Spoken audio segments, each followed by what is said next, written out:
How you doing, my music warriors? This is a new segment here. We are calling this the DadpoolDerby.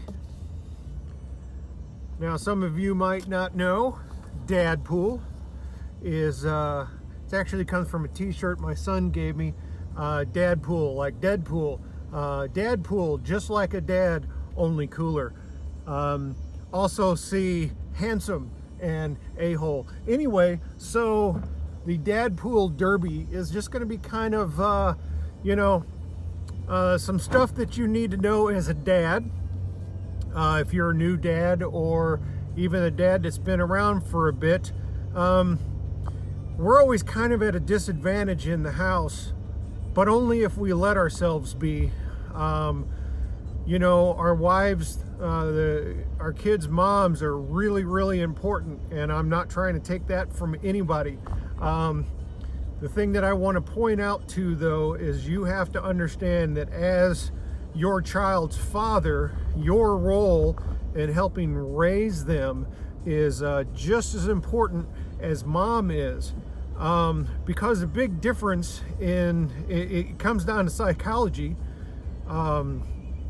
Typically, moms will ask you to do something, or will ask the child to do something, whereas dads don't ask, we tell.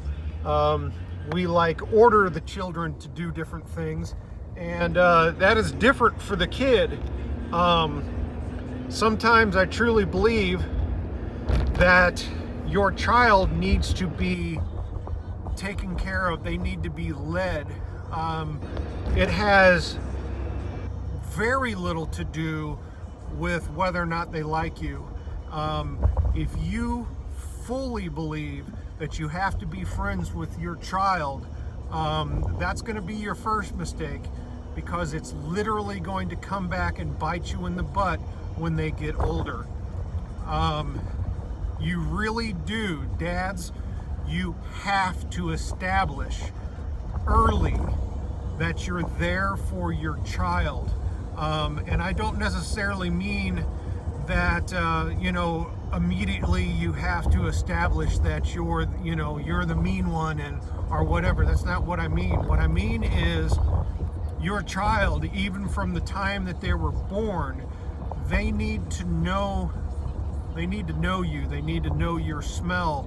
They need to know that you hold them differently than mom does. They need to know that you're there just as often. And some of the things that I used to do is, and every marriage is different, every situation is different. But my wife, Becky, was never one for being able to function on a small amount of sleep. And even before I was in the Marine Corps, I could function on just a small amount of sleep for several days. Often, when I was really young with our first one, for weeks at a time. And so that that was my time, nighttime. So when the kiddos needed to be fed, we weren't able to, Becky wasn't able to breastfeed our first or second child, both of our girls. So when they got up in the middle of the night, I was the one that went to them.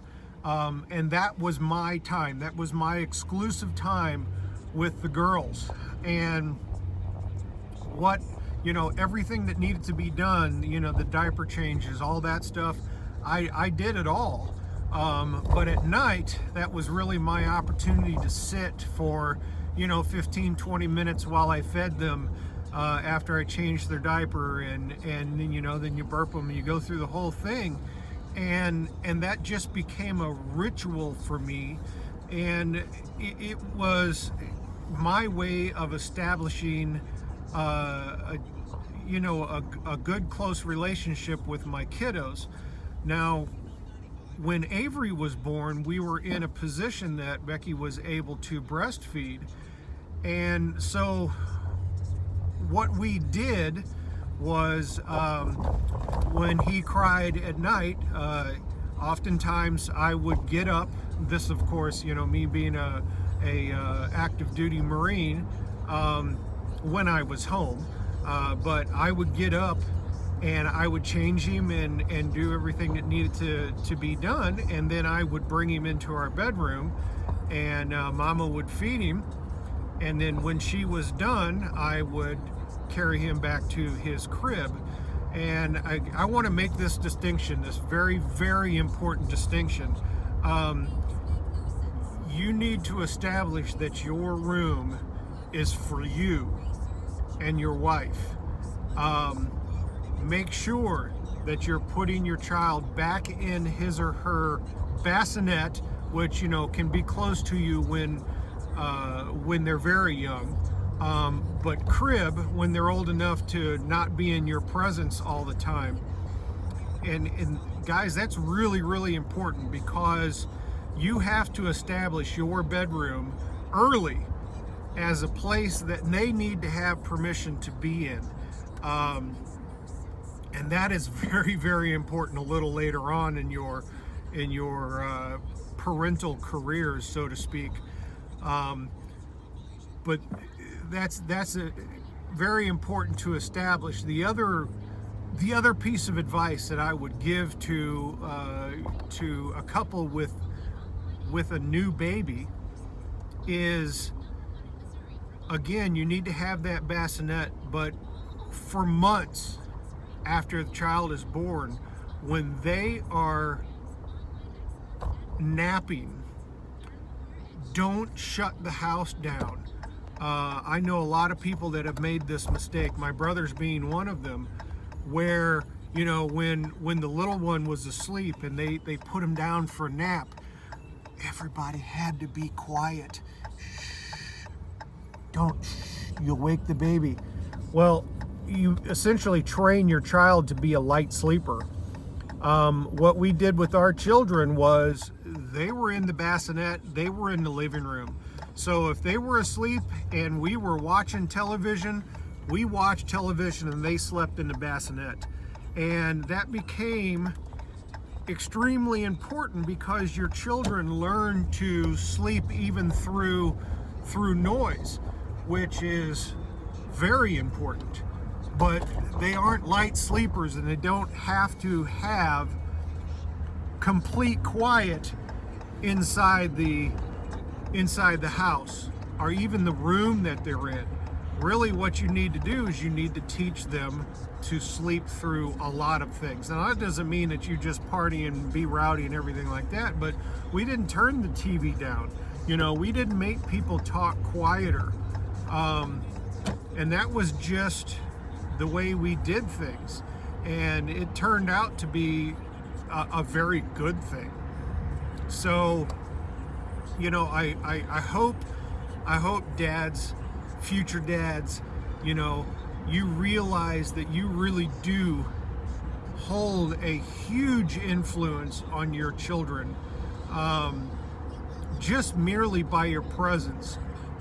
The other thing I would have to say is they're going to take cues from you, whether they're men or whether they're little boys or little girls. They're going to take cues from you, how you should treat mom. And it is very, very important for you to understand something from the start, and that is you are an example. And we show this example non-verbally. We show it by how we react to things. We show by how we treat people. We show it by, if you're out and about and you're dealing with a waiter or a waitress, show respect regardless of who the person is, regardless of age or race or sex. Show respect to everyone. And those are the kind of things that your child will grow up being rote taught, that they are to treat everyone kindly until it's time to not treat them kindly. We know that there are people like that as well, that no matter what you do, it's just not going to be a good situation. But your actions speak much, much louder than your words do with kids. The other thing, and these are just bits and pieces. I'll be a little less jumping around as I do this, but don't necessarily discuss financial problems, but your kids need to know that if you tell them no, they can't have that toy, that there's a reason. And occasionally you need to say, listen, we just don't have the money. I'd love to be able to buy you that, but we just don't have the money, son. And, they need to learn that there's a line. That also speaks to it. They need to hear the word no. They need to understand that when they hear the word no and they don't want to necessarily do something that is important to them, it's not the end of the world. So that's a very important thing for a child to understand. Before I go on this one, because I don't want to make these too long, is I read a study several years ago. Now this was by the time, I believe my son was 18, he's 21 now, and he's our youngest.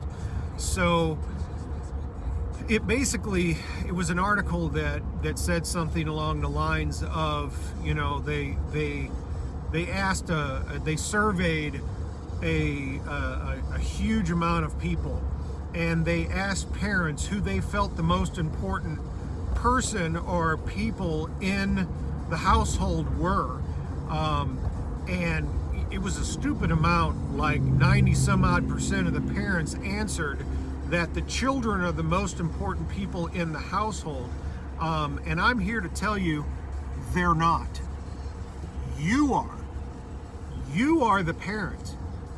And the parent, regardless, has the last say in everything that goes along with what happens in that household. They need to understand, children need to understand that So anyway, sorry about that. I got a call from my dad. Like I was saying, the study was saying that the kids are the most important in the family, and they're not.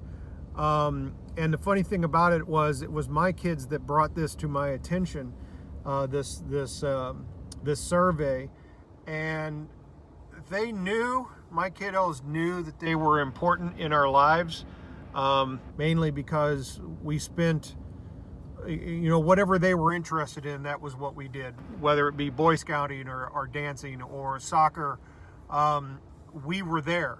And so it was important for us to be with them. And so we were not really all that, I've never been financially rich, but I'm an extremely rich man because I have children that love me that still want to come home. And I have a wife who loves me, who has been with me for 29 years, including 20 years in the Marine Corps, where oftentimes she was the only parent. But the kids understood that their opinion mattered, and we were going to take their opinion into consideration. But our choice was what was important.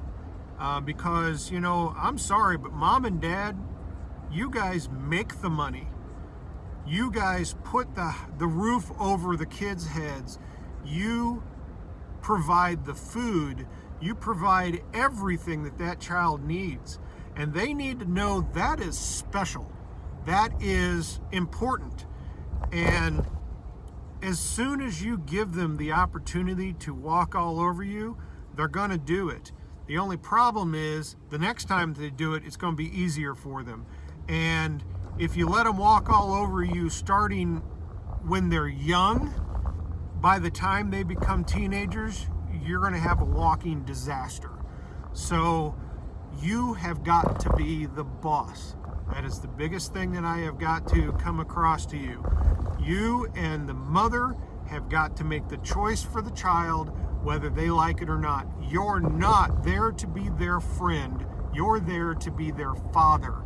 You are their mentor. You are going to be the one that is going to set the precedence for how they treat people, how they treat you, and what type of person they are. So you need to make sure that you consider that in everything that you do, that your kid can see. From your language all the way down to how you treat other people. You know, they even see how you, I remember getting pulled over by a police officer when my son was about 15 years old and about to get his driver's license. And yes, I was embarrassed, but I spoke to the officer respectfully, you know, and I turned it into a learning opportunity. And so, you know, you got to teach them about life, because they're not going to hear about life from anywhere else. You know, the teachers are not going to feel like they have to teach them life skills, even though some of us do. Most teachers don't. That's got to come from mom and dad. So anyway, remember, you're the boss. And so this is the first DadpoolDerby.